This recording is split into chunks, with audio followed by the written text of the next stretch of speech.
Assalamualaikum warahmatullahi wabarakatuh.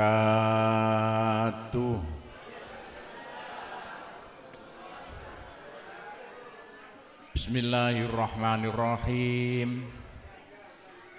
Alhamdulillahi rabbil alamin. Wassalatu wassalamu ala asyrafil anbiya'i wal mursalin Sayyidina Muhammadin wa ala alihi wa sahbihi ajma'in. Amma ba'du. Bapak-bapak, ibu-ibu, saudara-saudara dan anak-anak sekalian yang sangat kami hormati, alhamdulillah, marilah kita bersama-sama memanjatkan puji syukur kehadirat Allah Subhanahu wa Ta'ala. Sholawat dan salam mudah-mudahan tetap atas Nabi besar Muhammad Sallallahu Alaihi Wasallam.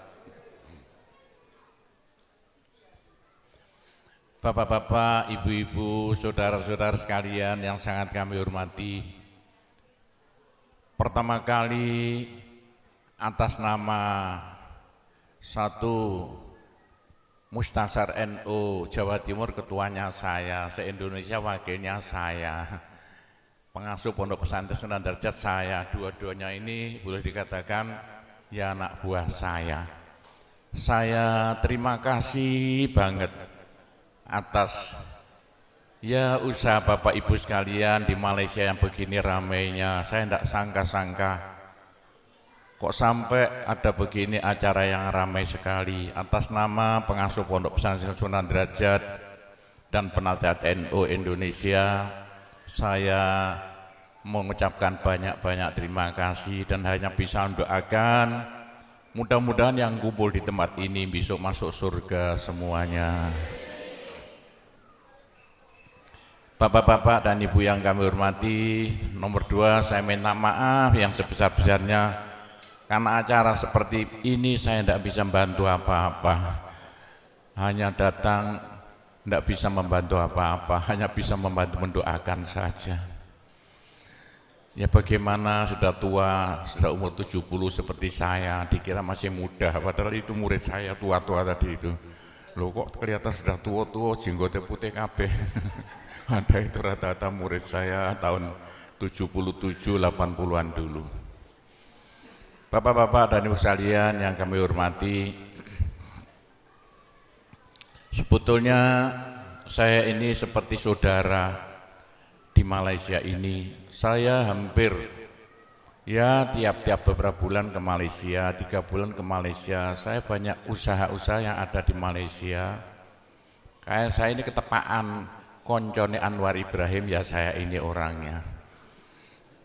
Jadi saya ke Malaysia ini dulu itu ketepaan. Ceritanya begini ya, Jogondo-gondo.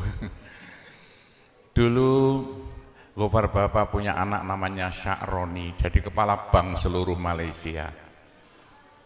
Uang bank disuruh beli, dibuat beli kayu-kayu di Kalimantan yang bukan main luasnya. Kayu itu tidak laku-laku sampai 2 tahun. Saya uang bank Malaysia ini bingung tidak karu-karuan. Entah bagaimana ketuanya bank seluruh Malaysia, Sya'roni dulu anaknya Gofar Baba, datang ke Pondok Sunan Derajat suruh doakan. Ya didoai anak-anak itulah. Doa apa? Doa kunut. Lah kok ketepaan pulang dari Pondok Sunan Derajat, tanah yang bukan main, hutan yang bukan main di Kalimantan, laku spontan yang beli orang Korea. Itulah ceritanya. Seneng sekali Sya'roni sampai bilang pada saya waktu itu masih kesulitan uang, sekitar tahun 85. Saya mulai beli tanah, habis uang banyak sekali, utang saya banyak sekali. Sya'roni bilang, Pak Gofur, saya berhasil. Saya ingin bantu Pak Gofur, hutang Pak Gofur berapa? Saya bayar semuanya. Habislah utang saya yang banyak sekali waktu itu sampai Pondok Sunan Derajat, asalnya 1/4 hektar jadi 140 hektar luasnya. Semua tanahnya hutang, yang banyak bayar itu putranya Gofar Baba. Berarti Gofar Baba seperti saudara dengan saya mulai dulu. Itu cerita nih, sampan tinggal mondok tok. Yang bayari tanah itu dulu sebetulnya namanya Syakroni, saya yang sudah meninggal sekarang. Itu ceritanya Pondok Sunan Derajat bisa besar karena dibantu orang besar Malaysia. Putranya Gofar Baba waktu itu. Lalu Pondok Sunan Derajat bangun masjid. Masjid yang serba 9. Masjid itu waktu itu tahun 90-an habis 5 miliar. Saya hutang juga, enggak punya uang. Mungkin Bapak tahu masjidnya itu, yang bagus sekali itu di tengah-tengah pondok. Habis 5 miliar, uang enggak ada. Saya hutang lagi, orang Gresik, orang Bayat, 3 orang saya hutangi. Pak Gopur kalau sudah punya uang nyaur. Iya. Bagaimana? Loh ternyata dadaan waktu saya wayai nyaur di Malaysia ada borongan jalan tol paling luas waktu itu tahun 90-an. Ada 48 orang yang merebut jalan tol di Malaysia. Salah satunya yaitu ada temannya Anwar Ibrahim, waktu Anwar masih belum dalam hukuman. Temannya datang ke Pondok Sunan Derajat, suruh doakan supaya dia menang. Alhamdulillah temannya Anwar Ibrahim menang. Karena menang, saya ditanya, punya hutang berapa? 5 miliar, habislah hutang saya. Yang nyauri orang Malaysia. Itulah ceritanya, begitu itu saya sampai bisa besar Pondok Sunan Derajat karena kendel hutang. Yang nyauri orang besar-besar Malaysia. Sekarang sudah kaya Pondok Sunan Derajat, punya pabrik banyak sekali. Itulah ceritanya Pondok Sunan Derajat dekat dengan Malaysia. Bapak-bapak, Pondok Sunan Derajat pondok tertua di Indonesia. Pondok Sunan Derajat dibangun tahun 1460-an, sudah umur 600 tahun. Pondok Jombang baru 100 tahun, Pondok Sunan Derajat sudah 600 tahun. Pondok Sunan Derajat itu satu-satunya peninggalan Wali Songo yang masih ada. Wali Songo yang paling, Wali Songo dulu bikin pondok jumlahnya 9, tapi yang 8 sudah habis. Tinggal kuburan. Satu-satunya yang asli belum dipindah ke tempat yang lain. Jadi tinggal Pondok Sunan Derajat. Itulah. Banyak orang-orang Malaysia mondok sana, tapi sayang yang mondok sana yang beling-beling itu rata-rata orang Malaysia mondok di Pondok Sunan Derajat. Itulah ceritanya Pondok Sunan Derajat. Nah, bagaimana dengan NU? Ceritanya begini ya tentang NU, yaitu sebelum Kanjeng Nabi lahir itu di Arab itu udah pecah menjadi 2, Bani Hashim, Bani Umayyah. Itu rebutan Ka'bah mulai Kanjeng Nabi belum lahir, sudah perang enggak karuan Bani Hashim, Bani Umayyah. Bani Hashim, Bani Umayyah rebutan Ka'bah. Kanjeng Nabi itu Bani Hashim. Sebab itu Kanjeng Nabi yang mungsuh itu dari Bani Umayyah. Perang Badar Bani Hashim, Bani Umayyah. Perang Uhud Bani Hashim, Bani Umayyah. Sama orang Arabnya. Kanjeng Nabi meninggal diteruskan Abu Bakar Bani Hashim. Ceritanya panjang, tidak usah ceritakan Bani Hashim Umayyah. Abu Bakar meninggal diganti Umar Bani Hashim. Lah setelah Umar meninggal diganti Bani Umayyah. Diganti Utsman Bani Umayyah. Jadi Utsman itu Bani Umayyah. Sebab itu Utsman dibunuh orang Islam sama Islamnya. Mulai eker-ekeran, rebutan kekuasaan karena waktu zaman Sayyidina Umar jadi penguasa, tidak ada negara terluas di dunia itu melebihi negara waktu Sayyidina Umar jadi presiden. Hampir 3 benua dikuasai semuanya. Utsman meninggal diganti Sayyidina Ali. Ini jadi NU nanti itu, khususnya NU Wotan ya. Yang banyak mondok di Sunan Derajat wong Wotan. Itu. Jadi Sayyidina Utsman meninggal diganti Sayyidina Ali Bani Hashim lagi. Gara-gara itu waktu Sayyidina Ali berubah, perang Islam podo Islami antara yaitu Sayyidina Ali dengan grup dari Bani Umayyah. Sayyidina Ali meninggal dibunuh orang Islam.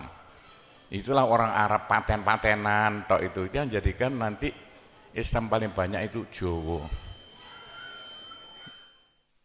Sayyidina Ali meninggal diganti Muawiyah. Awas sama udah hafal orang NU itu. Muawiyah waktu jadi presiden proyeknya melarang baca Sayyidina. Pokoknya semua anak apa itu orang-orang Bani Hasyim disingkirkan. Muawiyah kaya raya meninggal diganti anaknya Yazid bin Muawiyah. Waktu Yazid jadi presiden proyeknya membunuh anak cucu Nabi. Semua anak cucu Nabi dibunuh semuanya. Sayyidina Hasan, Masya Allah, yang begitu waktu kanjeng Nabi sholat zuhur ditumpaki di gulunya, Sayyidina Hasan numpak di gegernya, Sayyidina Hasan diracun meninggal dunia. Anak cucu Nabi, putune kanjeng Nabi itu, Sayyidina Hasan dipotong kepalanya, diacung-acungkan. Ini perbuatan yang memalukan dunia. Di Indonesia enggak kira mentolo, putune Pak Harto kok ketok gulune diacung-acungno, Sayyidina Hasan diacung-acungno. Sama Islamnya.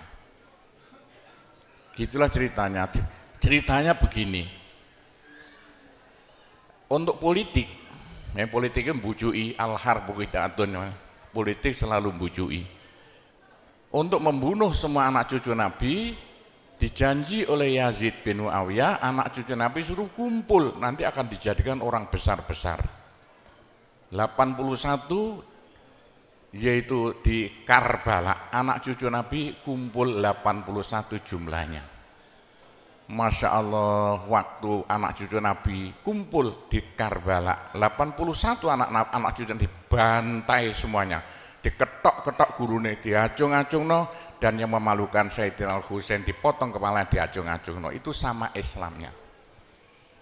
Yo karena inilah, gara-gara inilah Gusti Allah muring-muring. Sampai sama tak kandani, kalau sama sudah mulai tahu gaib-gaib, sing ngebeki swarga itu orang Indonesia. Buktikan besok kalau tidak percaya sama saya sama Suding. Yang memenuhi swarga itu besok orang Indonesia. Indonesia Islam terbanyak di dunia. Yang ngebeki swarga itu nomor 2 wong Jawa. Sama kita ini besok sing ngebeki swarga wong Jawa, bukan orang Arab, bukan orang Malaysia. Yang ngebeki swarga itu di besok itu Jawa Timur. Jawa Timur penduduknya terbanyak di Indonesia, hampir semuanya Islam.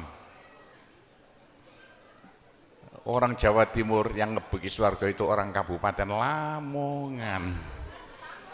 Bagaimana? Karena Lamongan itu Islamnya terbanyak di dunia. Nomor 2 se-Indonesia kabupaten terbanyak Kabupaten Lamongan, bukan Gresik. Besok yang ngebeki swarga itu adalah Kecamatan Paciran. Buktikan besok. Kenapa begitu? Karena di Kecamatan Paciran ada peninggalan Wali Songo satu-satunya yang masih ada, yaitu Pondok Sunan Derajat. 100% orang Paciran Islam. Meskipun kebagi jadi 2, ada NU, ada Muhammadiyah, balapan. Oh, enggak usah mbak kasih itu. Loh, kenapa begitu ceritanya begini ya? Waktu pembunuhan di Karbala itu ada cucunya Nabi yang masih kecil, namanya Ali Zainal Abidin, masih umur 8 tahun. Ali Zainal Abidin itu dengan ibunya, mari.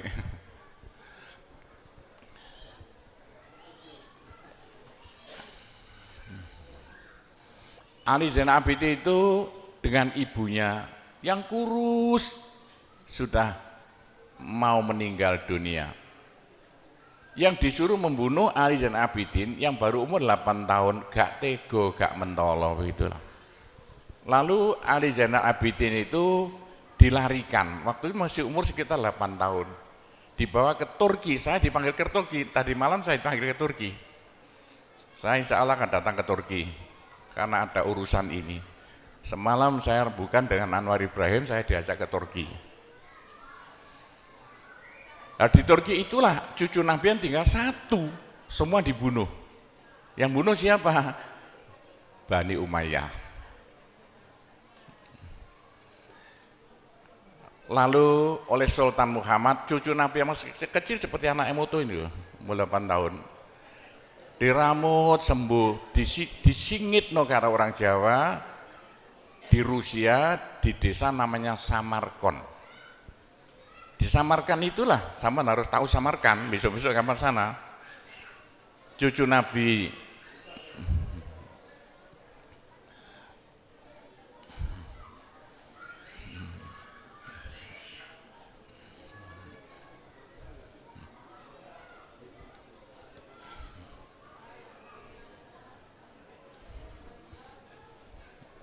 mari.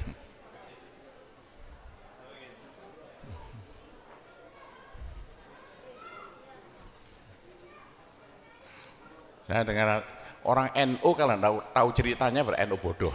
Yang bicara penasihat NU se-Indonesia, ya saya ini orangnya. Dengarkan, oh NU itu asalnya dari apa? Ya. Waktu itu Ali Zainal Abidin disingit di perbatasan Rusia namanya desa Samarkand. Samarkandi itu. Disitulah Ali Zainal Abidin punya anak lagi, punya cucu lagi. Cucunya Ali Zainal Abidin namanya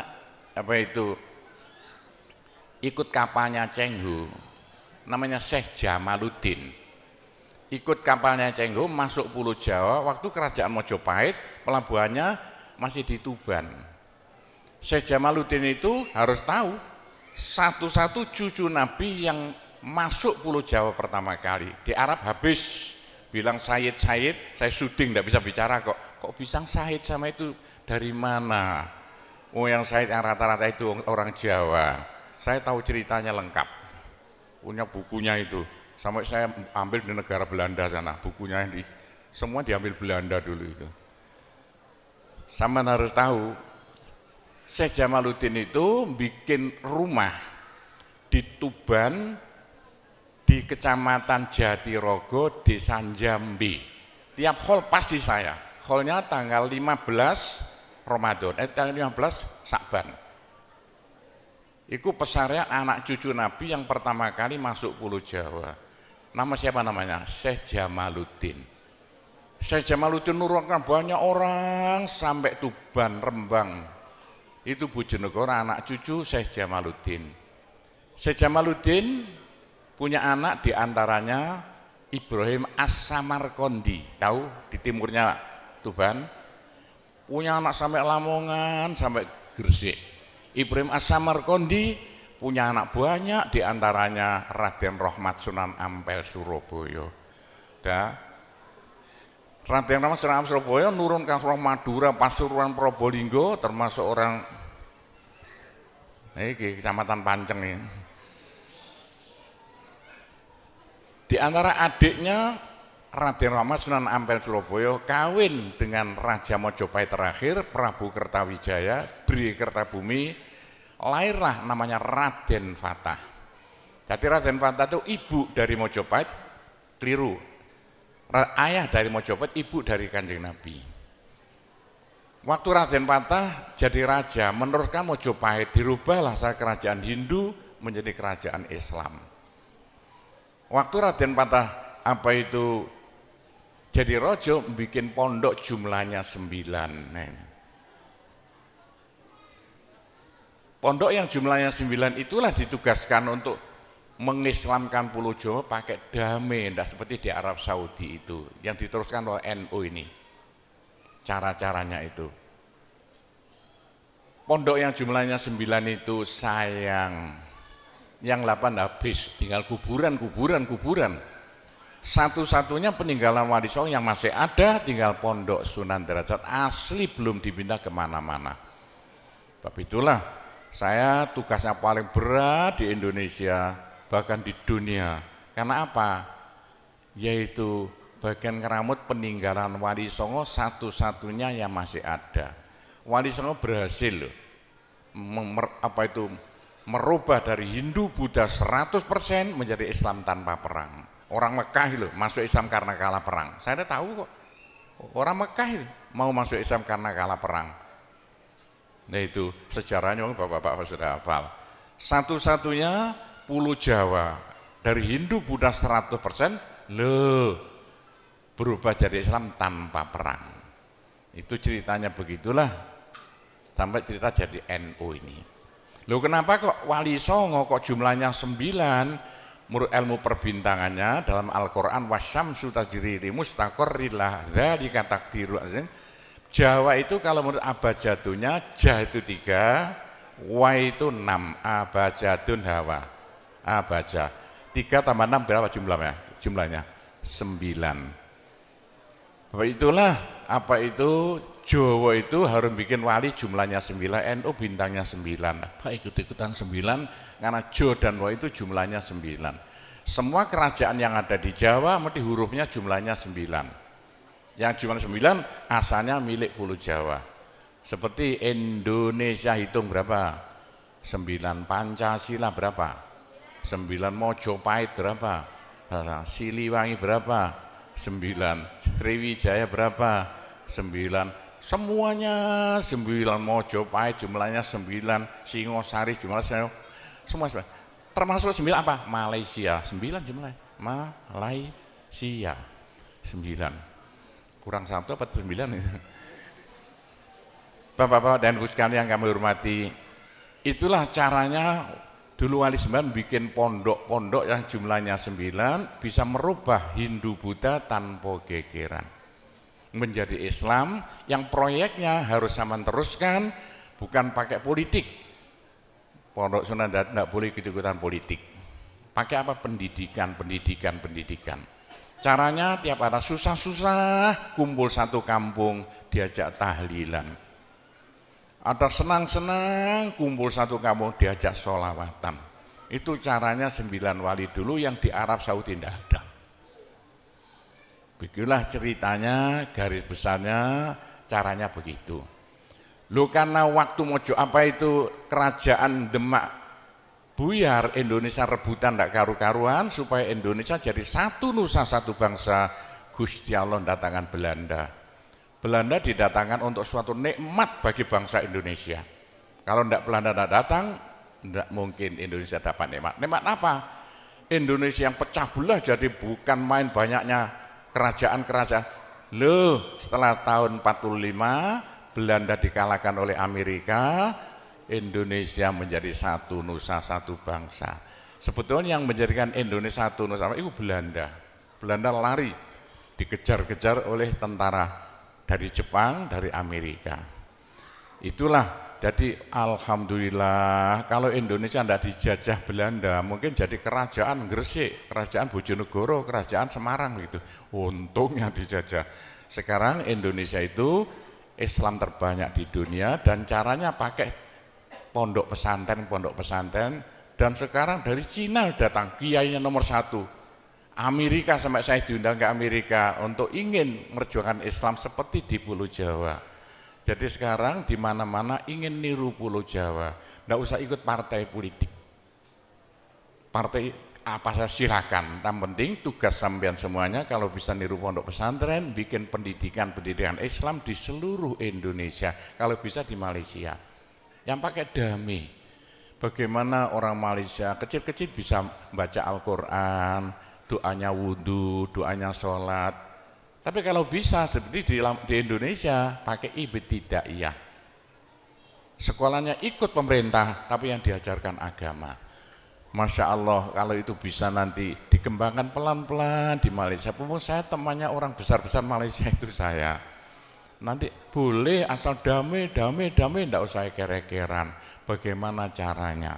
Insya Allah nanti kalau bisa akan menjadikan orang Malaysia besok seperti Pulau Jawa, menuhi surga. Itulah cerita garis besarnya asal usul NU yang sekarang dilantik di sini, asal usul Pondok Sunan Derajat, yaitu ceritanya hanya begitu, itu garis besarnya. Mungkin Bapak Ibu tanya saya, karena saya itu bagian dongo di NU itu, tentang urusan dongo sing paling mandi untuk cari uang. Nggih Bu nggih. Wah niku mawon tak ulangi. Wong sampai kere ku saking gobloke. Lah Gusti Allah nantang sampean ud'uni astajib lakum, mintalah padaku saya beri. Tuhan tidak akan melayani janji. Siapa yang minta pasti diberi. Doa paling mandi itu sebetulnya satu pakai Al-Quran, dua pakai zikir. Al-Quran itu singkatan kitab sak jagat. Kitab sak jagat yang jumlahnya 126.000, 124.000. Diperes jadi 4, Quran, Zabur, Taurat, Injil. Quran disingkat jadi surat Yasin. Bu, Pak, kalau butuh apa-apa, urusan dunia, minta itu dipilah-pilah loh. Ada minta krono Allah, ada krono surga, ada krono pahala, ada karena dunia. Bahkan yang karena dunia dalam Al-Quran diutamakan. Rabbana atina fid dunya hasanah. Karena dunia dipilah-pilah, minta sapi, minta kebo, minta ayam, begitulah. Minta apa? Minta uang untuk nyaur hutang. Minta supaya dagangannya laris. Itu doa paling mandi, yaitu peresan Al-Quran surat Yasin. Surat Yasin kalau untuk doa bukan main mandinya. Tapi kalau urusannya bukan main besarnya, sampean baca berulang kali sampai 41 kali. Ada rahasianya itu. Tapi ndak urut ndak apa-apa. Sekarang 2, besok 2, 20 hari dapat 41. Satu tujuan, minta supaya diberi uang untuk bayar hutang. Minta supaya dagangannya laris. Sampean baca surat Yasin 41 kali, satu tujuan. Kalau tidak mampu, kumpulkan ibu-ibu, diberi makan semuanya, suruh baca surat Yasin, tiap satu orang 2 kali, orangnya 20, atau satu orang 4 kali, orangnya 10, atau satu orang sekali, orangnya 41, kan sudah. Tapi diberitahu loh terang-terangan, Bu, ini terang-terangan saya minta sampean baca surat Yasin untuk saya supaya bisa nyaur hutang ya. Saya supaya laku punya suami, kalau siapa yang enggak pai-pai lagi, itu caranya begitu, enggak pai-pai rabi, caranya begitu. Temu enggak pangkatnya 41 kali, satu permohonan. Bisa dibawa sendiri, baca sendiri sampai 41 hari, atau dibaca sendiri langsung sekitar hampir 8 jam ya, dibaca itu. Enggak sampai 8 jam. Tapi kalau terlalu kebanyakan dibaca 21 kali. Terlalu banyak 7 kali. 1 menit, surat Yasin itu 5 menit lamanya. Kalau 7 kali berapa? 7 kali 5 hanya 30 menit. 35 menit. Surat Yasin diperes jadi Fatihah. Masya Allah, Fatihah itu kalau untuk doa tidak ada tandingannya. Khususnya minta uang untuk nyaur hutang. Lah Fatihah itu berapa kali? 7 kali. Kurang banyak 21 kali. Kurang banyak 41 kali. Tapi Fatihah yang mandinya bukan main, pasti berhasil 313 kali. Ayo, siapa yang punya, yang enggak laku-laku, enggak dapat istri, sampean baca Fatihah, satu tujuan supaya dapat istri 313 kali. Yang kalau dibaca hanya 40 menit ini. Satu tujuan. Mosok aku ya dicacak lah. Kalau punya rumah enggak laku-laku supaya laku. Baca Fatihah 313. 313 itu dalam Al-Qur'annya kam min fi'atin qalilah ghalabat fi'atan katsirah. Jumlah sedikit bisa ngalahkan jumlah yang banyak sekali. Kanjeng Nabi perang Badar tentaranya 313. Kanjeng Nabi apa itu? Nabi Daud mungsuh Raja Jalut tentaranya 313. Bu, kalau butuh apa-apa supaya kasih seketika, mbok yo baca Fatihah 313 kali. Tapi kalau resayan monggo, tapi tidak boleh dibagi-bagi. Apalagi bisa 7 orang diajak bersamaan baca satu tujuan supaya dapat suami. Terang-terangan loh, ngajak temannya 7 orang paling sedikit. Tiap orang baca Fatihah 313 kali. Cospleng nanti tahu-tahu datang saya mau. Mosok buktikan kalau tidak percaya. Tapi ini yang paling mandi untuk dagangan supaya laris. Orang datang ke Malaysia jauh-jauh nggak kaya, buat apa? Pulang saja ke rumah. Ke Malaysia jauh harus kaya raya seperti saya.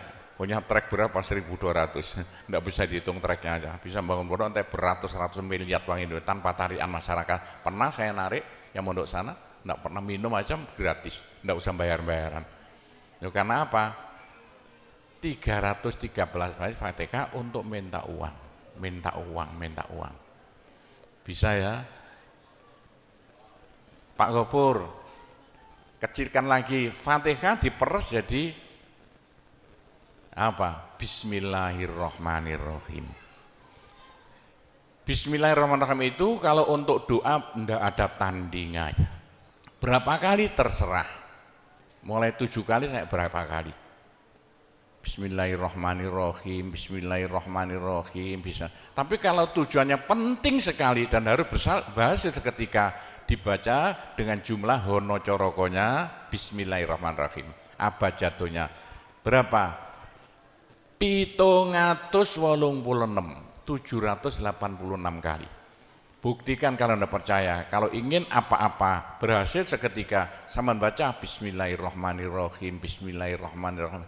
Ping 786. Satu tujuan, buktikan nanti. Apalagi bisa diulang-ulangi sampai 3 kali, 3 malam. Wah, bukan main. Itulah saya bisa jadi kaya raya karena doa. 85 murid Pondok Sunan Derajat tinggal 5 ya. 80 tinggal 5. Loh, saya toto 20 tahun jadi sekarang 12.000. 80-an Pondok Sunan ya 1/4 hektar, sekarang jadi 140 hektar. 85 tinggal apa itu ibtidak sekarang sama S2. Loh, bagaimana? Dari doa. Kalau enggak saya beritahu, enggak mungkin Bapak percaya. 85 sepeda ontel saya enggak punya, 80-an enggak punya. Sekarang trek yang menemui jalan-jalan seluruh pulau Jawa trek Sunan Derajat. Saya kendel utang, sekali utang terakhir 160 miliar, 2 tahun lunas. Doanya Bismillahirrahmanirrahim, Bismillahirrahmanirrahim 786. Niatnya terang-terangan minta uang untuk bayar hutang. Udah hafal? Mosok. Jadi Bismillahirrahmanirrahim yang paling mandi dibaca 786, ke atas lagi Fatihah berapa kali? 313. Di atas lagi surat Yasin berapa? 41 sudah habis. Nah, tapi doa yang mandi lagi tidak ada melebihi singkatan zikir sak jagat apa? La ilaha illallah, la ilaha illallah dalam Al-Quran jelentreh, dalam hadis jelentreh sekali. Jadi siapa yang sial? Ayo sial.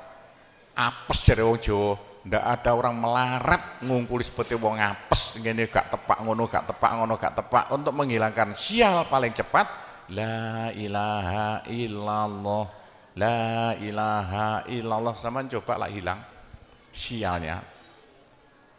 Tapi sebaliknya nekakno bejo sing paling luar biasa ndak ada melebihi la ilaha illallah, la ilaha illallah. Yo sapa sing ingin bejo ojo leren-leren zikir la ilaha illallah, la ilaha illallah lah, gampang lah.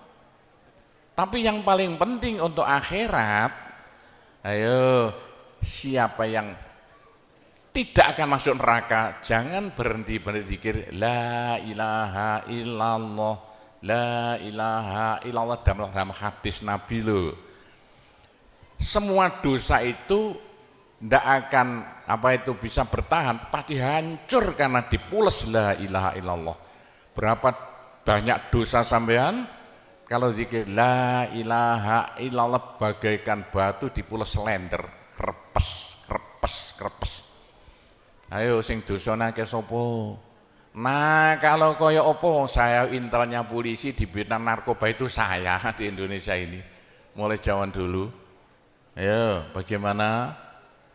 Orang nakal itu akan sembuh nakalnya kalau tidak berhenti zikir la ilaha illallah, la ilaha illallah. Siapa yang nakal? Senangannya minum pil koplo. Kenapa? Malaysia, bahasa Malaysia apa itu? Itu ganja. Tapi kalau ingin cepat sembuh ya, caranya begini ya. Sama zikir la ilaha illallah, sekali zikir saambekan. La ilaha illallah. Terus sama tarik napas, serut begitu. Menurut ilmu alam, kalau sama zikir la ilaha illallah, dari mulut sama keluar aura-aura bion-bion yang tidak akan bisa hilang sampai ribuan tahun, sampai jutaan tahun. Naik untuk kekayaan sampean di akhirat. Itu dalam Al-Quran, yuridu harsal akhirah nazid lahu fi harsi. Tapi untuk di dunia, yuridu harsad dunia nu'tihi minda, caranya begini. Sama dikit, la ilaha illallah. Ini sinar putih keluar, ditarik masuk hidung, masuk paru-paru, dipekek. Ini bisa menghilangkan kenakalan sampan semuanya.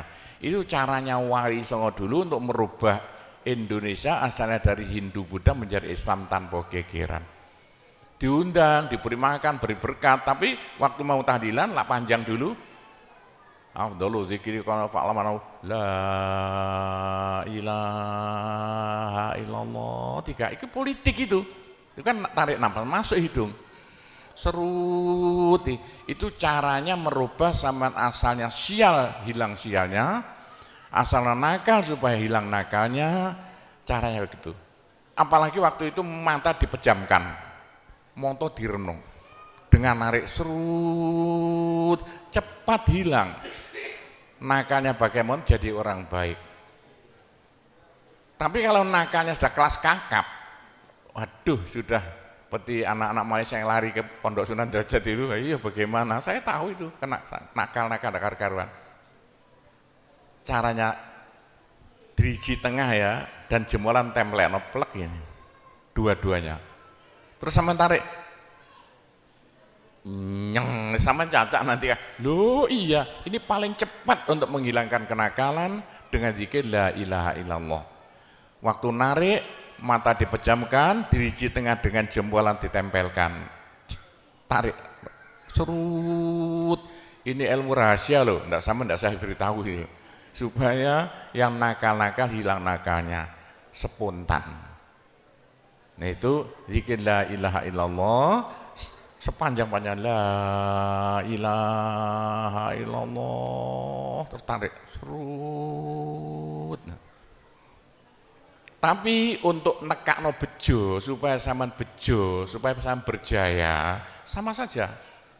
Supaya ndak sial. Sama zikir la ilaha illallah saambekan.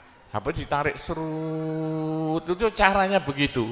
Pak Gowo ndak dulu diberitahu, pengajiannya baru sekarang. Ini rahasianya supaya untuk merubah nasib. Dengan la ilaha illallah. La ilaha illallah itu mulai Nabi Adam ndak diberikan pada nabi-nabi, minta la ilaha illallah ndak diberikan. La ilaha illallah untuk umat Muhammad, supaya umat Muhammad lo di dunia bahagia, di akhirat masuk surga, dan tidak masuk neraka pakai la ilaha illallah. Nah, itulah supaya tidak masuk neraka. Dalam hadis Nabi ya, sama jangan berhenti dikit la ilaha illallah, la ilaha illallah, kata Nabi. Berapa dosa sampean kalau sama zikir la ilaha illallah, habis semuanya.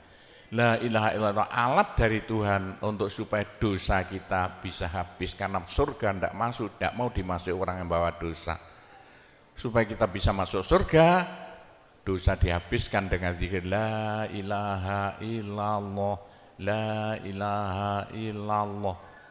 Lah supaya kaya di surga, orang surga itu tidak sama loh. Ada di surga itu miskin, ada di surga kaya. Tinggi dan pendeknya derajat yang di surga tergantung banyak sedikitnya pahala yang kita bawa di dunia. Kalau ingin kaya di surga, jangan berhenti berzikir la ilaha illallah. Kata Nabi, semua ibadah manusia itu ditimbang besok itu. Kecuali satu yang tidak bisa ditimbang. Apa? La ilaha illallah. Malaikat tidak kuat mau ngangkat la ilaha illallah ke atas timbangan. Nah, diangkat pedet kakinya malaikatnya. Ini apa-apaan ini, bekakas kok begini. Teman-teman mulai ayo angkat bersama, diangkat timbangannya, perek, hancur timbangannya. Wah, ini enggak usah ditimbang. Apa kata orang Jawa, gelundung naik. La ilaha illallah gelundung. La ilaha illallah gelundung. Dengar telinganya. Sudah saya beritahu begini, masih ada orang masuk neraka, bodoh itu. Masih kere di surga, bodoh namanya itu. Sudah la ilaha illallah diturunkan pada sampean supaya sampean kaya raya di surga. La ilaha diturunkan pada sampean supaya sampean tidak masuk neraka. Dah terakhir, tinggal satu terakhir, saya suruh ngomong tidak boleh panjang-panjang. Nanti masih tunggu. Terakhir, tapi saya ngulangi doa saja. Pokoknya begini ya, orang sampai gagal saking bodohnya. Orang sampai kiri saking bodohnya. Lah kok begitu? Tuhan mantap. Ud'uni astajib lakum. Manusia mintalah padaku, saya beri. Tuhan tidak akan melayani janji. Doa paling mandi persan Asmaul Husna yaitu fala zikrullah akbar. Zikir Allah, Allah, Allah. Tiap 66 kali sama minta. Tiap 66 kali sama minta. Mintanya bahasa Jawa saja. Ya Allah, muga-muga paringi jodoh sing sae kangge kula nek cara Jawa lho. Ya Allah, mudah-mudahan ada yang mau jadi suami saya. Allah, Allah, tiap 66 kali minta. Ya Allah, mudah-mudahan laku mahal rumah saya kalau mau jual rumah. Allah, Allah, tiap 66 kali minta. Ya Allah, mudah-mudahan beri uang untuk bayar hutang saya lah, gampang. Jangan berhenti siang dan malam, khususnya habis sembahyang, apalagi tengah malam. Odok-odok Gusti Allah. Gusti Allah janji dalam Al-Quran, siapa yang minta pasti diberi. Doa paling mandi fala zikrullah akbar. Zikir Allah, Allah tiap 66 kali minta. 66 dari apa Pak Kobo? Dari Allah itu terus alif lam ha.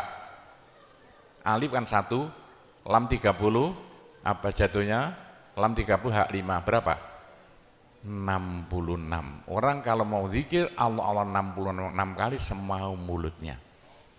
Begitulah ceritanya. Apa itu doa-doa yang saya ajarkan, gampang Bu ya. Orang haid boleh, daripada ndak boleh sholat, ndak boleh zakat.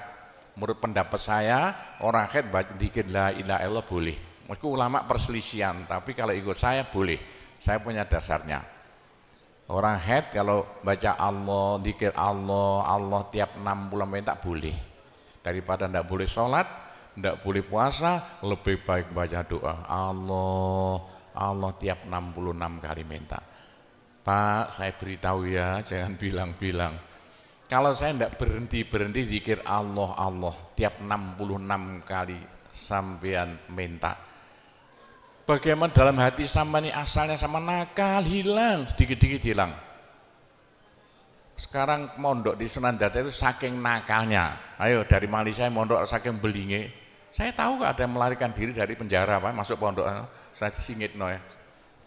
Kayak tutup-tutup di pondok Sunan Derajat. Tapi kalau mau zikir Allah, Allah tiap 66 kali minta sembuh.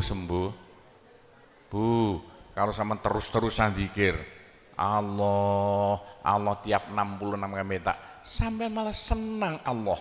Dalam hati senang Tuhan, senang Allah. Senang bukan mulut tuh hati. Kalau senang sama senang Allah, sama jadi walinya Allah. Kalau sama diangkat jadi walinya Gusti Allah, besok ndak ada neraka, ndak ada siksa, sekali mati langsung masuk surga. Siapa itu? Kekasih Allah, waliullah.